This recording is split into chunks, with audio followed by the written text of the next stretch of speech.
វីដេអូនេះផ្ដាំទៅបងដែលមានគ្រួសារ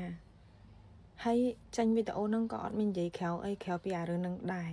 ចង់និយាយថាអញ្ចេះបងប្អូនមានបងប្អូនខ្លះគាត់និយាយថាមួយថ្ងៃគាត់ដេកជាមួយប្រពន្ធគាត់4ដងក្នុងមួយថ្ងៃអ្នកខ្លះរាល់ថ្ងៃហ្នឹងហើយ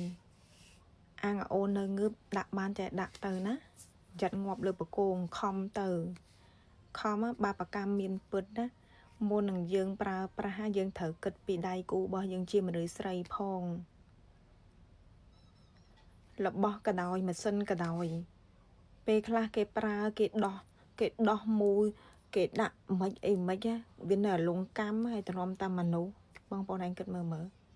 មិនអត់ឈឺអត់កាហាយអត់ផ្សាមែនមិនស្គល់ឈើអីខ្ញុំចង់ផ្ដាំប្រាប់បងប្អូនបរោះថាមុននឹងប្រើប្រាស់អ្វីមួយយើងត្រូវថែរក្សាទៅវាបានគង់វង្សតែកាលណាដែលយើងបង្ខំខ្លាំងពេកវាអាចនឹងខូចខាតវាអត់ចំណេញទេវាខាតលើសដើម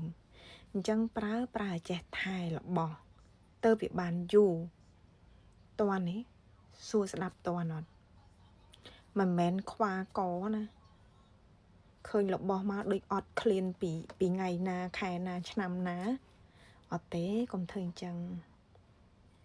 យើងប្រើឲ្យមានពេលវេលាបើសិនជានិយាយចូលសាច់រឿងបន្តិចបើនៅកូរ៉េខ្ញុំប្រាប់បងប្អូនផឹកចាញ់ប្រលប់ចូលអត់មានពេលអាណាគិតរឿងស្អីផ្លូវភេទហ្នឹងទេតែខ្មែរយើងធ្វើការតិចម៉ោងតនេម៉ោងច្រើនអត់គិតអីទេព្រោះគិតតែរឿងហ្នឹងតនេច្រើនងាកកែងាកកូនហើយសួរថាចំណូលចូលអត់ទេអញខ្វល់ទេសំខាន់អញស្រួលតើណាត់អត់ទេខ្ញុំយល់ថាបងប្អូនចង់បានក្តីសុខប៉ុន្តែយើងត្រូវយល់ពីដៃគូយើងដែរកុំអាងតែមានរបស់ចេះតែប្រើប្រាស់អត់ចេះគិតណាអត់បានទេមិនមែនជារុក្ខជាតិទេណាបងប្អូនណាគឺជាមនុស្សណា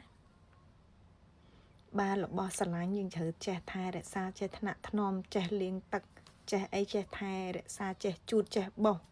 ទៅរបស់នោះវាប្រើបានយូរមិនមែនចេះនឹកឃើញដាក់យកតាមតម្រូវការខ្លួនឯងទេ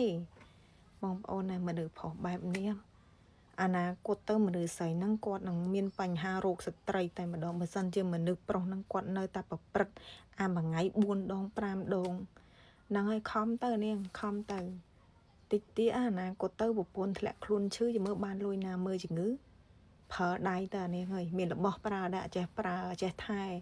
តិចទៀតប្រើដៃឯងមើលប្រើដៃស្រួលអត់ទៅមើល